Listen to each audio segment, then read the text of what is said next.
बघा तर मी कोलंबी कढी बनवते, ते पण हिरवी कोलंबी कढी.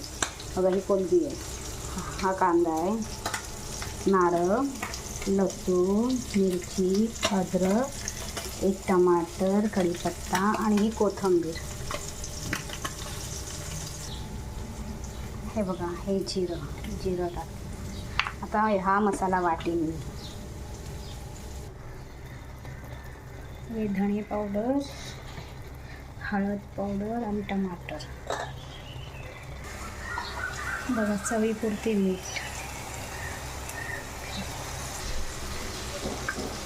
बघा आता मसाला तयार आहे. कोलंबी टाकते.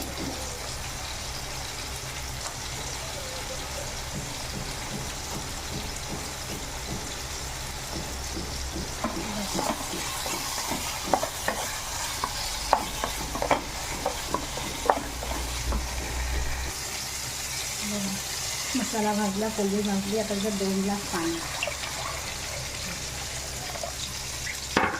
हा माझा कोलंबी हिरवी कढी. कोलंबी